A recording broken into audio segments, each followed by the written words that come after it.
Okay. Hi there. Welcome. So I came on here to speak about yoga, Pilates, and metabolic disorders, right? So I'll be speaking about yoga and Pilates, the benefits of each, and things you should consider when making a decision on which one you want to work with. So honestly, I would actually like recommend, apart from yoga, Pilates, you also do like some form of strength training and go on walks, like hot girl walks. You should definitely be going on walks. So, yoga versus Pilates. So for yoga, I would say it's a lifestyle practice, right? So we're thinking about like peace, clarity, and stuff like that. So the popular part of yoga that we know is called asanas, which is movements, right? And apart from that, there are other parts of yoga. So we have like the other arms of yoga, we speak about abstinences, observances, so observing stuff, breath control, withdrawal of the senses. So you can see during meditation, they're like kind of like go inside and ignore what's happening outside. So withdrawal of senses. We have constant. If you see me looking like this, I'm looking at my notes. We have concentration, meditation. So you can see it's not just the movements, it's a whole way of life, like becoming mindful about the things you do, the way you do the things you do, the reasoning behind the things that you do. So for the asanas, which is the movements, I will be talking about the benefits now. So the obvious one is flexibility and balance. So yoga does help your flexibility and your balance because you're staying in an uncomfortable position for a period of time, and your body is very adaptable. So your body adapts. So you've heard of the thing getting comfortable being uncomfortable. That's kind of like the basis of that. Then also have with muscle strength in yoga movements, you tend to move your body a lot, like you tend to lift your body weights. So the process of being able to move your own body weight around helps with strength training, like using your body as a resistance, using your body as a weight for strength training. Then it also helps in pain relief. So if you have like really serious back pain, arthritis, even migraines, like yoga really, really helps with these kind of things. Then we're going to go to the systemic value. So as a medical doctor, this is like my part of real interest. So yoga really benefits your cardiovascular system, your lymphatic system. With your cardiovascular system, I will speak about hypertension, right? So okay, cardiometabolic disorders um are disorders that have to do with your cardiovascular system and your metabolic rate. That is the way your body pumps blood and the way your body the energy level of your body, right? Or its capacity to burn through energy. So people who I feel like people have met these people who eat a lot, but they just never seem to gain weight. One of the factors that contribute to that is a high basal metabolic rate. That is, their body burns through stuff super quick. Then for people who like, it's like they just inhale the stuff. They don't even eat it. They just inhale it and they gain the weight. So they have a low basal metabolic rate. So we've gotten that. So it also helps with asthma symptoms. So like the shortness of breath, just is really quite beneficial for your lymphatic system. Your lymphatic system is your immune system, like the way your immune system flows. So you know how the cardiovascular system is for blood, and then it has the heart and it pumps stuff like that. Your lymphatic system is for your immune system. However, it doesn't have a pump. So it literally depends on you moving your skeletal muscle, like moving your body for it to squeeze it through. So you'd see like lymphatic systems have like pools areas, like let's say like this axillary region, so they kind of like just pull in. So you notice during breast scan they'll tell you to like check for like swelling here, because the swelling is from inflammation in the lymph nodes, so that like there's activity going on there, that's why it's there.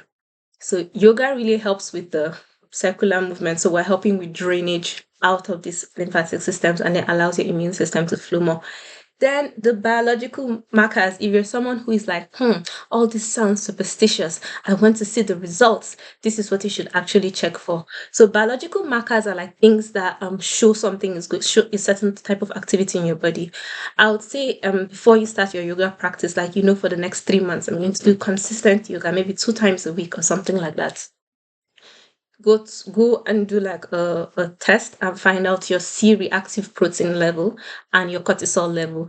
Then after 3 months, check back with it again. You'll be able to see like a considerable difference in it.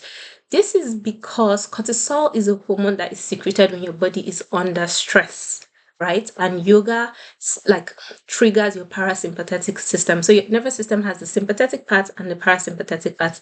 The sympathetic part is the part involved in like activity, fights, flights, like all those activity things. And then parasympathetic has to do with like rest. So we're talking about sleep, we're talking about sex, we're talking about relaxation basically. So yoga stimulates your parasympathetic nervous system, and then this causes a reduction in cortisol. And apart from that, yoga also reduces the secretion of inflammatory cytokines, also helping with the stimulation of anti-inflammatory cytokines. And apart from all of these too, yoga literally, like, because of the breath, because of the lifestyle, because of the practice that you're doing, it goes on the genetic level, like your genetic expression, and then it reduces the amount of inflammatory stuff it sends out. So let's assume inflammatory stuff is like soldiers, right? If your body thinks it's under attack, it's going to send out soldiers. So those are inflammatory markers, right? Meanwhile, if your body feels like it is at peace, it's going to reduce those inflammatory markers. There's also things called anti-inflammatory markers. So these help reduce the inflammatory whatever. Assume these guys are like peace corps, right? And then they go to like negotiation, conflict management, and all those kind of things. Then um the personal things that you start noticing after like a period of doing yoga is probably your mood improvement, you're sleeping better, you have more awareness of how your body moves, you are aware, like balance is easy for you. You might cause like also reduction in falls and tremors and all those kind of things. Then weight management. So from weight management, I'm going to tie yoga and Pilates together. Remember cortisol, the stress hormone we spoke about? So cortisol really, really contributes in abdominal fats, like this abdominal fat. And this abdominal fat is what causes weight gain, obviously, but it also does other stuff. It's actually very not good for you. Like if you can reduce having abdominal fat, that would be amazing. Like if you can literally work on it, that would be amazing. Because it's also a contributing factor in diabetes, in hypertension, in back pain. It's just so much, like really work on that area. So yoga and Pilates helps increase your basal metabolic rate. How does this work? Remember, the basal metabolic rate is what remember the case I said of the slim person eating a lot but just never gaining weight, and the bigger person eating very little but gaining a lot of weight. So the basal metabolic rate is involved in that. So you want to generally have a high, not too high, but like above average, like basal metabolic rate, so that as you're eating, your body is active enough to like break down all the stuff, waste management and whatever at the same time.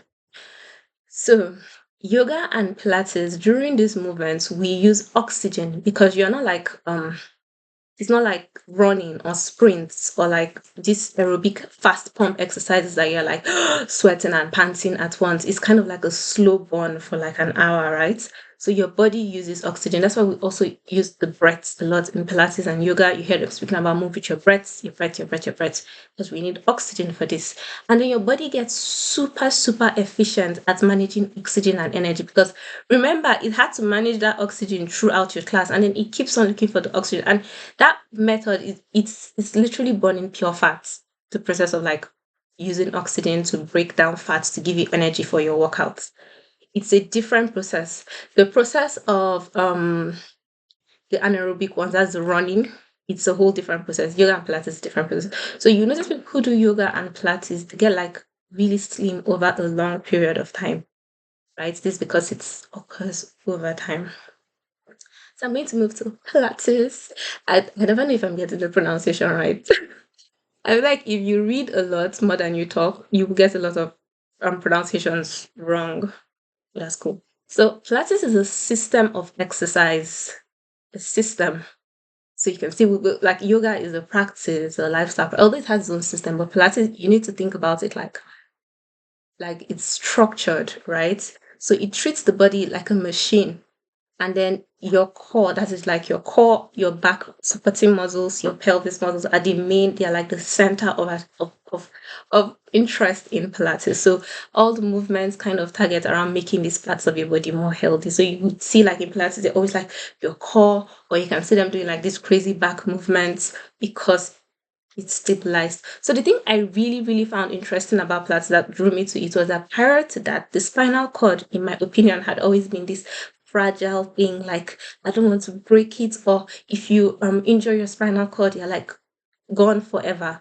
So it really changed my perspective towards that, and I started to see the spinal cord and my core as actually strengths, like places I could create strengths instead of places I have to compromise with or try to like adapt to their weakness, right? They're actually places where you can get strength from for the rest of your body. So Pilates also has its own like things that it focuses on. So we have the six principles of Pilates: concentration. Like your mind has to be here. Control, centering, precision, breathing, and flow. So by your mind being here, like the the neurological benefits of Pilates. When you talk about your frontal cortex is your decision making, so your executive table where decisions are made. This is what I want, this is what I don't want, right? You finish feeling it, hearing it, whatever. This is where the whole decision is being made. So during Pilates, your prefrontal cortex is super activated because they're always like, oh, lift your hand up and lift this feet down and do this left and all at the same time. So you actually have to activate everything and pay attention and do it. That way you're creating like healthier neurons. Apart from that, there's also this thing called, let me get the name right. Um, yes, brain derived neurotropic factor. So this is literally like brain fertilizer. Yeah, it strengthens neurological connections amongst neurons and it also helps in the growth of new neurons. So this is highly stimulated during Pilates. So if that is what you want, Pilates is the one for you. Also, rehabilitation and injury. So I get like people who feel like they are older and this is like a young person's game or it's not for them. Pilates was literally built for rehabilitation. It is literally for you. It is for you. It was created for soldiers who are like recovering.